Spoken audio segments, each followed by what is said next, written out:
After 30 years of being trapped by pain, I finally broke through using the latest science based strategies, and I'm here now to present to you the same strategies that helped me feel better, and at no cost, and there's no catch.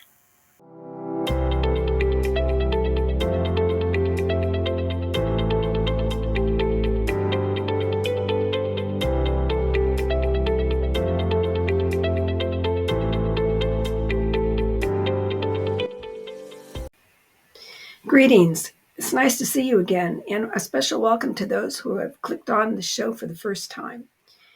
I want to ask all of you, what would you think if I told you that there was a drug without any side effects that could relieve stress, raise your mood, increase your sense of well being, and even help people recovering from cancers and other types of life threatening diseases feel better? And as an added bonus, add to longevity. Well, you know what that is? There's no prescription required because what that drug is social connections, positive social connections.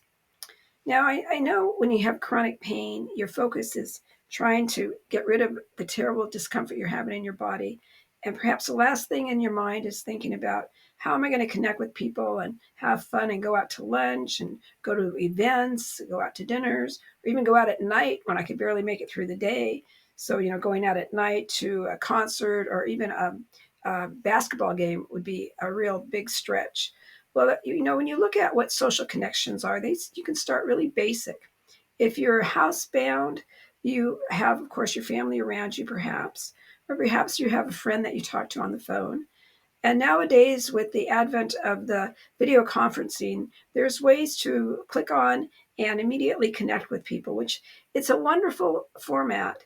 And I personally connect with a lot of friends of mine who are very compromised, and it's too difficult for them to travel to visit at my house or to meet me for a cup of coffee at a coffee shop. So the moment of sitting there and looking at each other through a computer, yeah, of course, it's not personalized and you don't have that tactile and hugging, how are you? It's so great to see you. But you eye to eye, you can look at each other, and that feels really good. And so that's something to do if you are housebound. And if you're more ambulatory and you're able, you do go out and, though you may, of course, be in pain, um, there are connections that you can make in a comfortable place. You can find out what the location is. Is parking going to be easy? How far do you have to walk to go to the venue? Let's say you're going to a restaurant. You want to get as much information as you can about the restaurant. Is it going to be comfortable for you? And are there food options for you that maybe you're on some kind of restricted food program due to your health condition? All of those things, if you do legwork beforehand, can make your social connection of being with your friends much more pleasurable. And then there's ways to connect with people and not spend money, not have to go to a venue or go out to a restaurant, or even a coffee shop can be pricey. There's a lot of clubs you could join in the community. There's common interest groups. You can join different groups like that. There's people of all physical abilities.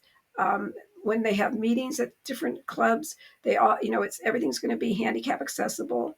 So if your chronic pain causes you to have difficulty walking through some place, or perhaps you use a walking device, or maybe you're wheelchair bound. The laws nowadays mean that everything is accessible. So that should not be a barrier to you. Sometimes transportation's a barrier. If you've given up driving or it's uncomfortable for you to drive and you're not secure on the highways, there's so many car services now. I know it could, bite into your budget, but by budgeting out, knowing perhaps you're not going to be spending money at the coffee shops, but you can give yourself a treat that you're going to take Lyft or Uber or whatever the names are in your region of a car service. That could be a possibility. The other thing is mass transit. Some people are comfortable riding on the bus. And there's always usually a comfortable place to sit and stabilize yourself. So if transportation is difficult, please explore how you could get to where you want to go. The other thing is to connect with people who are going to the same meeting or organization. You could ride pool, and if you can't do that, then maybe perhaps donate money towards some gas if someone's picking you up. So I'm trying to help you knock down barriers that are keeping you from accessing that free drug of positive social connections, because that's really going to help you live in your body with your pain.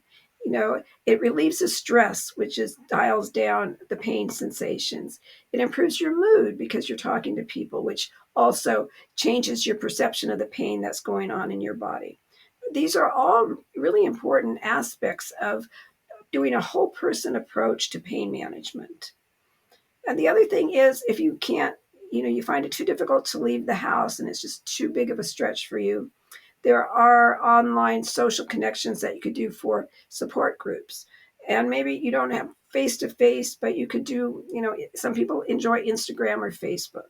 You are connecting. Now it's not in person and you're not seeing somebody, but there is some thought that somebody's responding to something I wrote.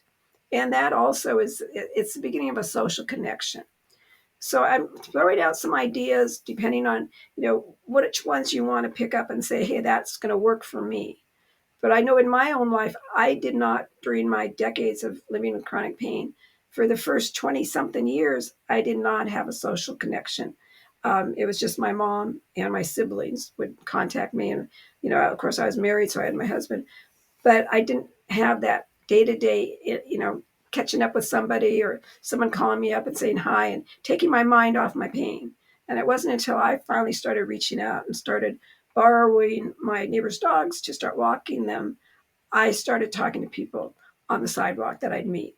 And then I'd find people walking along, maybe they didn't have a dog, but I would initiate conversations because I started wanting to talk because I realized it made me feel better. And that was an aha moment. I thought, okay, when I'm talking to people, when I'm interacting, my pain's going way down. And that was a real, amazing thing for me to understand looking back now. Because, talking and chatting to me is actually second nature. But I had shut down that aspect of my life when I was living in my head, always assessing what pain I was in. So I had a resurgence of being alive and starting to talk to people. And that's why I believed it was really important. And then when I studied lifestyle medicine and then got my certificate in advanced pain rehabilitation, I learned the science behind why I was feeling better when I was socially connected. So I'd like to challenge you in the next couple of days and weeks to take those opportunities to talk to people. It gives you positive psychology, that feeling up. And you could start off even if you're shy. I'm not, we all have a different on the spectrum of how much social needs we have. And so, you have to audit yourself and say, what works for me? It may be just initiating a conversation with the cashier at your grocery store. And you talk about the weather. Everybody has some kind of opinion about the weather. And, just or say, how was your day? Act like you're interested rather than just, oh, how's your day? Say, how's your day? You know, and that really makes people feel seen and cared about, even as strangers. And you're more than just somebody walks by, the person who stands behind the counter clicking the machine. So, I mean, that's just a real simple way. Or let's say you get your food delivered. Maybe you don't go to the grocery store. So, you engage. I mean, it's always nice to tip people, but also, hi, how you doing? What's the traffic like? An excuse to initiate a conversation. And it's, you get rusty when you're living in your head thinking about your pain. You forget how to interact with people. And especially if you're off the workforce and you're not called on to interact. I know it's really easy to become shut down and you can go hours and hours without talking to anybody. So that's my advice for you today, for you to think about, is that it's to consider it your free drug without a prescription, and you can use it. No such thing as overdosing, unless, of course, you have people in your life that are not pleasant to be with. I'm cautioning you. I'm saying positive social connections. So you have to assess, is it nice to be with this person? When we talk, do they have space where they say, how are you? Instead of just using you as a place to dump all their emotional baggage onto. Okay, so that's a negative social connection. So I'm talking about positive social connections. So I wish you well. I wish you increased comfort, and I'll see you next time. So bye for now. I hope you enjoyed the video. And if you found it useful, please give it a thumbs up.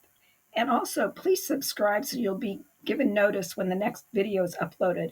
And also, to go an extra step, how about leaving me a comment so I know I'm not out here all alone trying to help people?